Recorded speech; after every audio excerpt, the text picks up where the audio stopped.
So I don't know if you can see on the top of Skidder now, snow-capped, clouds have gone.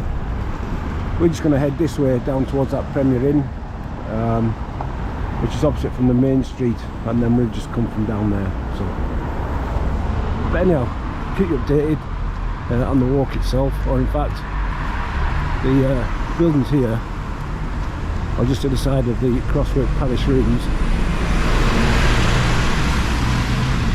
That used to be what was known as Keswick High School. Keswick had two schools, a grammar school and a high school. Obviously the high school is for those who are academic. I went to the grammar school. It's no longer the high school, it's all office buildings and that now. So that's what it was just there. Over there is the pencil factory, or what was a pencil factory that employed hundreds of folk from Keswick and surrounding areas. It's no longer a factory in itself. And then we're just crossing the River Greeter. And Greeter means fast flowing rocky river. And as you can see, it's in fairly full flow, but not as full as it has been in the past. Anyhow, catching a bit. A little friendly robin. You see him just sat there perched.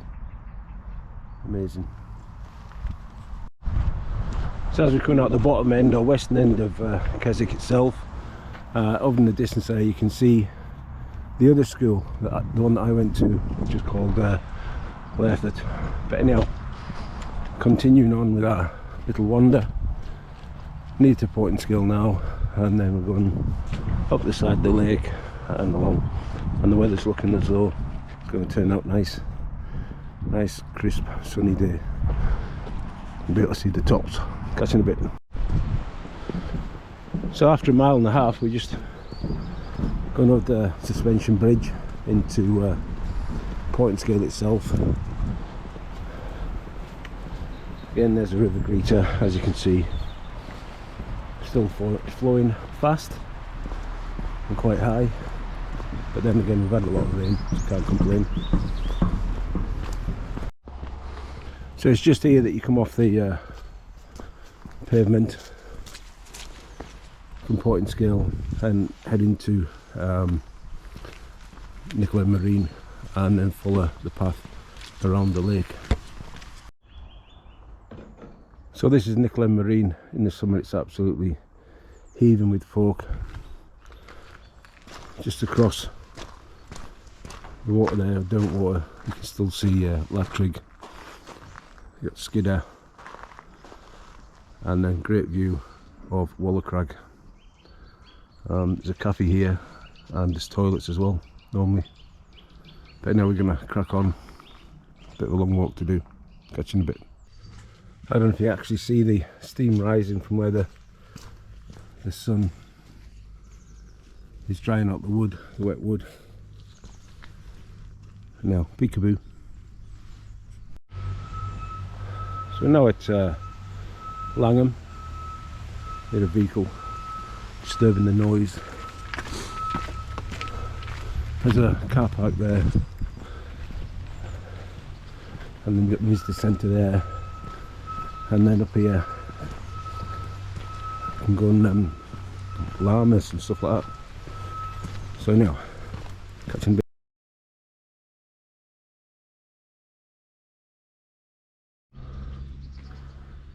Told a lie, they're not llamas, they're alpacas. You see them all at the top there. I obviously prefer to be in the sun than down here in the shade. Anyhow, catching a bit. As you can see, Jack is all colour coordinated, maroon and black.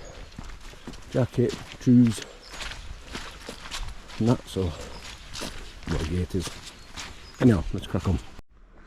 So just as we come out of the wood from Langham itself, and Cat Bells comes into view, you can see quite a few people going up there at the moment. We went round the other way when we did a bigger horseshoe loop. I'd rather come down that way than up, because although from here it doesn't look like it, there is some steep scrambling, especially about halfway up and then near the top. But anyhow, let's crack on. So as you come out the wood there, you find a finger post, and it basically tells you Portinskill, a mile and a half, Cat Bells, Newlands Valley that way, and Horse End and Randall Howe that way, where it says Horse End Centre, and that's the way that we're going now. And then you go off road again. Catch you in a bit. So earlier I pointed out the edge of the ascent up to Catbells, but you can actually get on the road. You can see a van up there parked up, and then just there's a shorter version, a little zigzag up, which is not as steep, but it's up to you. Anyhow, let's crack on. I've got a walk to do. So we're just under 4 miles in now, and we started off just on the bottom, basically where this little island is, this little floating island, straight through there. I went along to Portinscale, Langham, and then we come up, and then obviously you've got Catbells up there.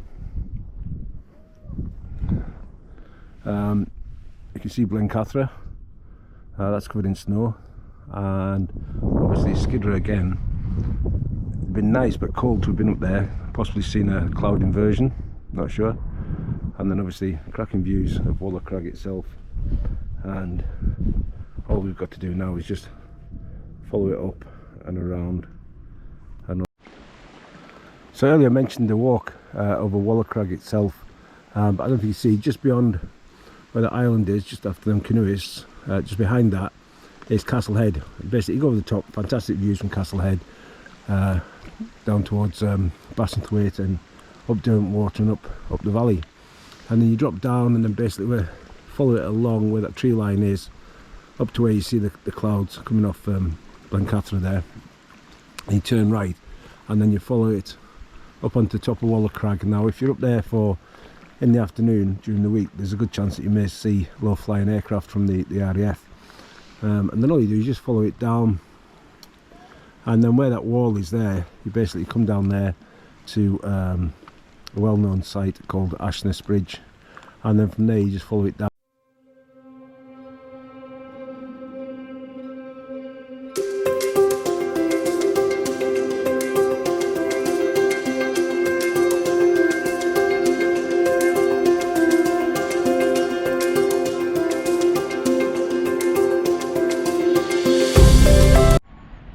So this is us on the Chinese bridge just by Lodore.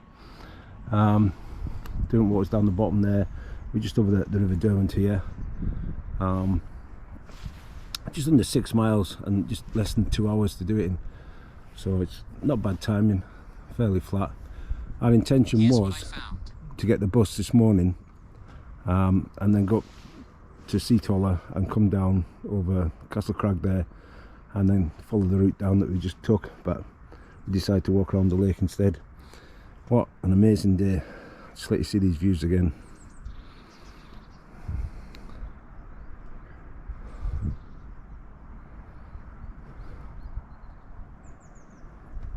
And how much did it cost to do this?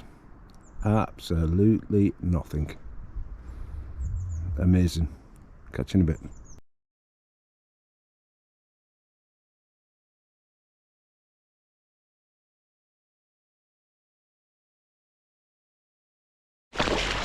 This is why you buy waterproof or Gore-Tex boots and wear gaiters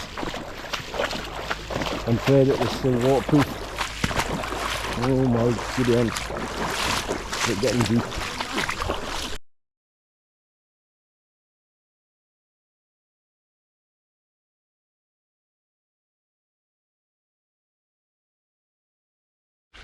That took me back to my days at Catwick doing the river crossing. That's fairly deep, but anyhow, after all that rain, can't really complain. But anyhow, catch you in a bit.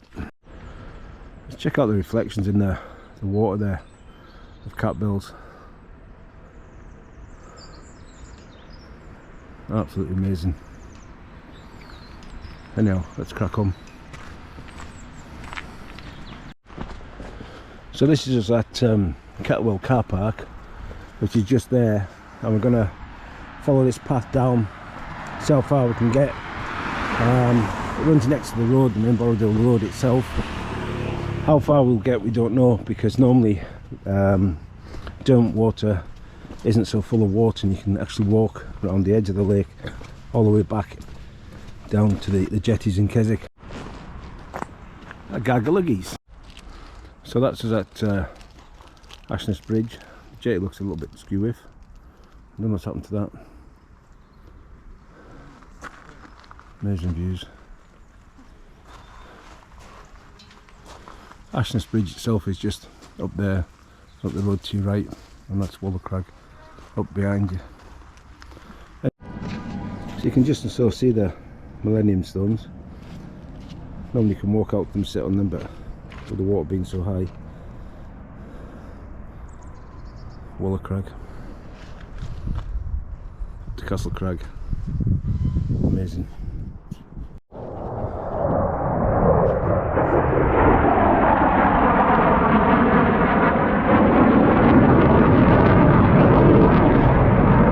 The sound of freedom.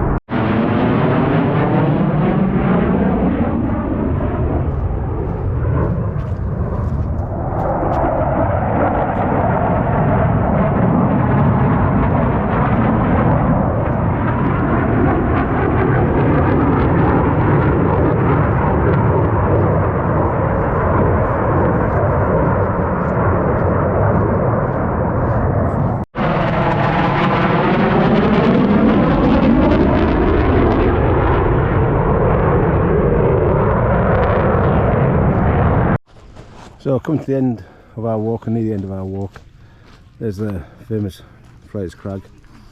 But anyhow, and cat bells in the background, catching a bit. So this is just down at the boat landings. Got some geese there and ducks. One launch, looking up Derwentwater, cat bells and the pikes. Almost done, catching a bit. So that's us back where we started, and 9.68 miles.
That's bye-bye to Keswick for now. It was fairly quiet compared to normal times, but we enjoyed ourselves apart from the rain yesterday. Had a fantastic walk this morning, as you can see.